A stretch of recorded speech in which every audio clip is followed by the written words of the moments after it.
इन्होंने तो 2 करोड़ के वादे भी करे थे कि हर साल 2 करोड़ रोजगार देंगे, 15-15 लाख रुपए अकाउंटों में डालेंगे। झूठ बोलकर सत्ता में आके बैठ के और जितने भी संवैधानिक पद हैं वो सब अपने काबू में कर लिए हैं और अपने हिसाब से एडजस्ट कर रहे हैं। बिहार में गई ना सरकार, गई ना बिहार में, ये खरोद फरोद का काम करते हैं, सारे पैसे को खरीदने में लगाते हैं, सरकार बनाने में लगाते हैं।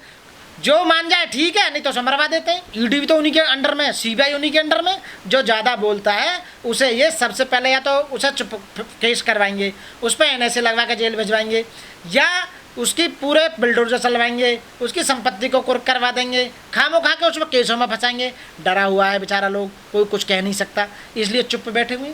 आप एक बात बताइए, देश का इन्होंने कौन सा बढ़िया काम कर दिया जो अमृत महोत्सव मना रहे हैं?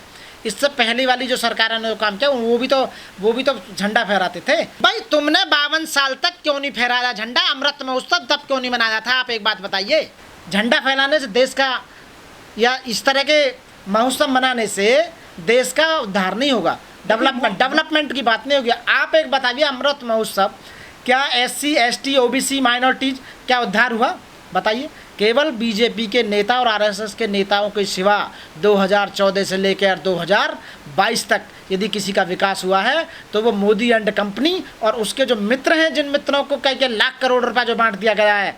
आप बताइए, वो जो अडानी है, अंबानी है, ललित मोदी है, नीरव मोदी, उनको जो पैसा ले के भग गए उसका क्या होगा? बैंक नीलाम कर दिए गए, बैंक ख़त्म कर दिए गए, बैंकों पर इतना NPA कर दिया गया। आप बताइए क्या हुआ? कुछ नहीं हुआ। रोज़गार ख़त्म कर दिया गया। आप बताइए क्या हुआ? स्वास्थ्य नहीं मिल रहा बिल्कुल भी। आप बताइए क्या हुआ? शिक्षा नहीं मिल रही, उसका बताइए क्या होगा? आप अमृत महोत्सव मना रहे हैं इतने के, ये शर्म की बात है। आप बिल्कुल नकारा और विफल रहे हैं सरकार चलाने में। आपने पैसे को मिसयूज किया है, पैसे को बर्बाद किया है पूरी तरह से, और देश की बड़ी बड़ी संस्थाओं को बेचने का काम किया है और विदेशों से लोन लिया है, भारत के सोने को गिरवी रख दिया और बेच दिया है। आप एक भी बात बताइए, ऐसे ही रहे ना ये 2-4 साल और पूरे देश को गुलाम बना देंगे। ईस्ट इंडिया कंपनी से भी खतरनाक लोग हैं। ईस्ट इंडिया कंपनी तो भगा दी, ये काले हैं, काले गोरे तो भगा दिए, ये काले हैं, देश को पूरी तरह से बेच देंगे, बर्बाद कर देंगे। यहाँ रोटी को दाने दाने को मोहताज हो जाएंगे लोग और देश रहने लायक नहीं बचेगा। और ये तो इनके दोस्त जैसे भाग गए हैं। यदि दूसरी कोई सरकार आती है तो सबसे पहले जेल में जाएंगे, फांसी पर चढ़ेंगे, और उसकी डर की वजह से पहले ही विदेशों में इन्होंने जुगाड़बाजी कर ली है और यहाँ से अपना बिस्तरा, अपना थैला उठाकर और यहाँ से भाग जाएंगे और विदेश चले जाएंगे। इंदर मेघवाल नाम का बच्चा जो 3rd क्लास में पढ़ता था, वो उसने मटके से हाथ लगा दिया पानी पीने से, तो वहाँ का जो टीचर था, उस टीचर ने इतना मारा उसे, इतना मारा कि उसे अहमदाबाद हॉस्पिटल में भर्ती करने पड़ा, जयपुर हॉस्पिटल में भर्ती करना पड़ा। उसके बाद उसकी कल मौत हो गई। कितनी शर्म की बात है कि आज भी तुम इतनी छुआछात करते हो और देश में अमृत महोत्सव की बात करते हो। अमृत महोत्सव हमारे लिए नहीं मनाया जा रहा, ये बीजेपी एंड कंपनी के लिए मनाया जा रहा है, बीजेपी के जो नेता हैं उनके लिए मनाया जा रहा है, RSS के लिए मनाया जा रहा है, हिंदू वाहिनी के लिए मनाया जा रहा है, बजरंग दल के लिए मनाया जा रहा है, शिवसेना के लिए मनाया जा रहा है।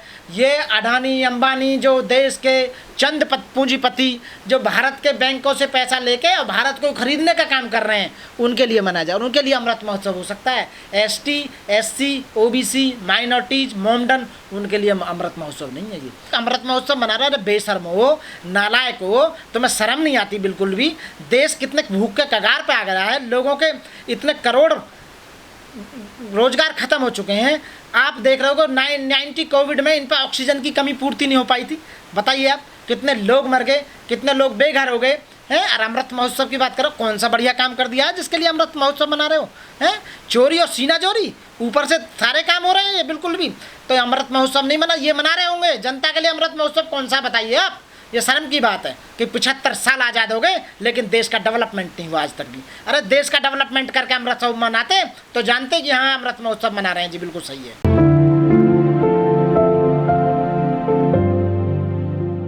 साथियों, सबसे पहले क्रांतिकारी जय भीम, मनोज कुमार एडवोकेट, दिल्ली से। साथियों, जो ये मनाया जा रहा है 75वां स्वतंत्रता दिवस, जिसको अमृत महोत्सव के रूप में मनाया जा रहा है, साथियों ऐसा लग रहा है कि ये आज ही देश आज़ाद हुआ है या इस बार ही आज़ाद हुआ है देश। क्योंकि झंडा तो पहले भी फहराते थे देश में और प्रधानमंत्री भी आते थे, औरों की सरकार आई, सभी सरकारों ने काम किया, ऐसी बात नहीं है। पर ऐसा लगता है कि जब से बीजेपी आई है 2014 में, तब से ही लगता है कि देश आज़ाद हो रहा है। और जिस व्यापारी को ठेका दिया है झंडों के कपड़ों का, वो कपड़ा भी कम पड़ गया आज गुजरात के व्यापारी का, क्योंकि झंडों की पूर्ति नहीं हो पा रही है। भाई देश में 140-45 करोड़ जनसंख्या है, सबके हाथ में झंडा, सबकी मोटरसाइकिल, सबकी गाड़ियों पे झंडा, सबके घर पे झंडा, इतने झंडे कहाँ से बनेंगे बताइए आप। यदि सर मोदी सरकार घर घर झंडा पहुंचा रही है तो आपको दिक्कत क्या है उससे? ना, मुझे कोई दिक्कत नहीं है। दिक्कत है कि उसका जो झंडा जो पहुंचा रही है, तो उसका जो बर्डन है झंडे का किस पे पड़ेगा आप बताइए। एक्स्ट्रा जो बर्डन है अब किस पे पड़ेगा? वो सरकार मतलब जनता पे पड़ेगा। पैसा जनता का है, टैक्स का पैसा है। आप टैक्स के पैसा को मोदी जी अपने घर से तो दे नहीं रहे। जिस व्यापारी को, गुजरात के व्यापारी को झंडे का ठेका दिया है, उस पर पूर्ति नहीं हो पाई है, तो वो पैसा कहाँ से आया है? गवर्नमेंट का पैसा है।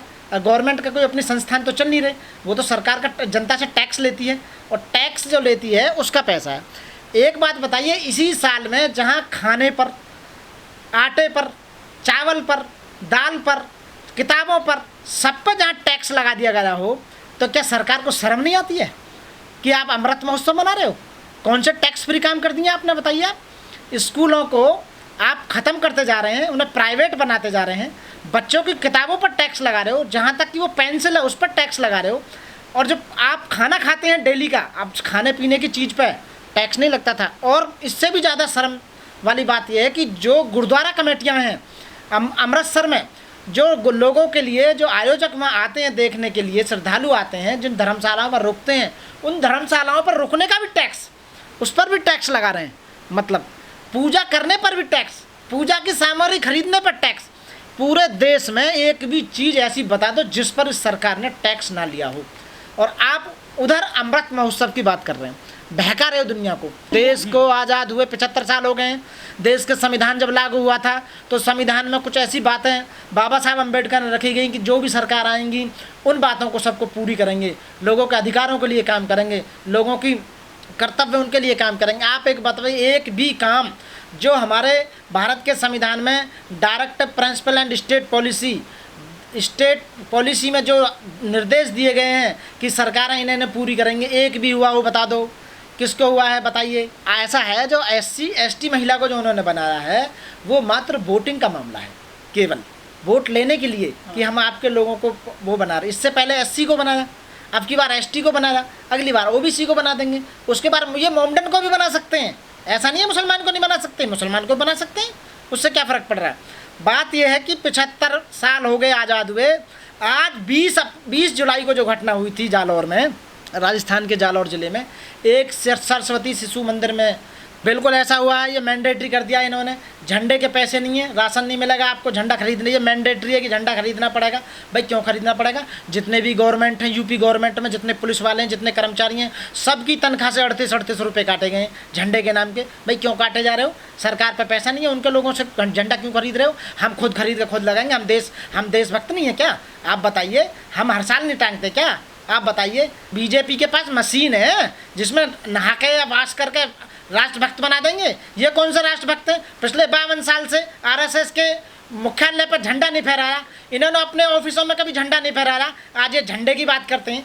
आप बताइए, गांधी जी की बात करते हैं, गांधी जी को मारने वाला नाथूराम गॉडसे कौन था? RSS का आदमी था। बताइए आप, देश को बंटवारा, जब देश स्वतंत्र हुआ, आज़ाद हुआ, एक भी बीजेपी नेता या इनके कोई भी खानदानी दादी दादा आज तक कोई स्वतंत्र सेनानी रहे हो, देश आज़ाद करने में इनका कोई योगदान रहा हो? एक भी बता दो कोई भी। जितने मलाई मार रहे हैं सब के सब, एक ने भी देश की आज़ादी में किसी का योगदान नहीं है। अरे योगदान जिनका है वो मर गए, उनके बेचारे पति पत्नी और बच्चों को पेंशन तक भी नहीं दी जा रही, उनके बेचारे पढ़ने और खाने तक के लिए मोहताज है। देशभक्त जो बेचारे देश पर शहीद हो रहे हैं, उनके बच्चों को नौकरी तक नहीं मिल रही है, वो दर दर की ठोकर खा रहे हैं बेचारे। दिए अमृत महोत्सव मना रहे हैं। कैसा अमृत महोत्सव? उनके दिल से जाकर पूछो। झोंपड़ियों में रह रहे हैं बेचारे, खाने तक के लिए नाज नहीं है, रोजगार नहीं है, स्वास्थ्य नहीं, बिना दवा के लोग मर रहे हैं। आप बताइए, अरे अमृत महोत्सव मना रहे हो, देश की खिसकी उड़ा रहे हो, गरीबों की बेचारे की खिल्ली उड़ा रहे हो, बेइज्जती कर रहे हो गरीब लोगों की, SC ST OBC माइनॉरिटीज़ की, मुस्लिमों की बेइज्जती कर रहे हो। पूरे देश की नज़रों पर ये पर्दा चढ़ा रखा है कि हम देशभक्त हैं, हम मुसलमानों को डाउन कर रहे हैं। अरे 80% जहाँ हिंदू में 20% मुसलमान, 18% मुसलमानों को क्या डाउन करोगे? वो बेचारे वैसे डर डर के ज़िंदगी जी रहे हैं, हम उन मोमडनों को नीचे कर रहे हैं, हम उन्हें डरा रहे हैं, हम ये कर रहे हैं, वो कर रहे हैं। अरे जो काम करने के उन कामों को तो करते नहीं हो। बताइए, देश में कौन सी खुशहाली का काम कर रहे हो आप? एक भी खुशहाली का काम बता दीजिए कि ये खुशहाली का काम है। आए दिन लोग बेचारे किसान हैं, वो ना रात दिन धरना प्रदर्शन देकर उन्होंने किस हजार से भी ज़्यादा किसानों ने आत्महत्या की थी। इन्हीं का बीजेपी का आदमी था जिसने वह झंडा के ऊपर जो फहराया। अब 1 साल बाद ही गए अमृत महोत्सव कर दिया इन्होंने शुरू। भाई क्या है, कभी बच्चे थाली बजवाते हैं, आपने देखोगे कोविड चला जाएगा थाली बजा रहे हैं, कभी थाली बजवा रहे हैं, पूरे डमरूबाज है डमरूबाज। बिल्कुल उस पर देशद्रोह का मुकदमा दर्ज होना चाहिए, जेल भिजवाओ ऐसा आदमी को जो झंडे के हमारे हटाने की बात कर रहा है। राष्ट्रीय फ्लैग को, हमारा जो राष्ट्रीय फ्लैग है उसको हटाने की बात कर रहा है, कोई संविधान फाड़ रहा है, कोई झंडे को फाड़ रहा है, इन पर मुकदमे दर्ज नहीं होते। मुसलमानों के खिलाफ कोई बोलता है, अल्लाह के खिलाफ कोई बोलता है, कहे तो कुतुब मीनार तोड़वा रहे हैं, कहे तो ताजमहल को उखड़वा रहे हैं, कहे तो वहाँ शिवलिंग बता रहे हैं, कहे तो कुछ बता रहे हैं। बाबरी मस्जिद को ढाके इन्होंने राम मंदिर बनवा दिया जहाँ की बुद्ध के अवशेष निकले थे। आप एक बात बताइए, वहाँ कोई आवाज़ उठाने वाला नहीं है। सरकारें डरी हुई हैं, लोग डरे हुए हैं, लोकतंत्र पूरी तरह खतरे में है। और यहाँ तक कि हाई कोर्ट और सुप्रीम कोर्ट के जज वो बेचारे डरे हुए हैं, वो खुद बाहर आके आपको प्रेसिंग में आके ये कह रहे हैं कि लोकतंत्र खतरे में है, न्यायपालिका डरी हुई है, न्यायपालिका खतरे में है। आप बताइए, तो ये अमृत महोत्सव की बात है क्या? ये शर्म की बात है। आप एक भी काम नहीं कर पाई। जब घर नहीं है तो झंडा किस पे फहराएंगे? अरे घर तो दो पहले, झंडा फैलाने से पहले तुम पे एक काम तो हुआ नहीं है। पूरे टॉयलेट तो तुम पे आज तक बने नहीं है लोगों के।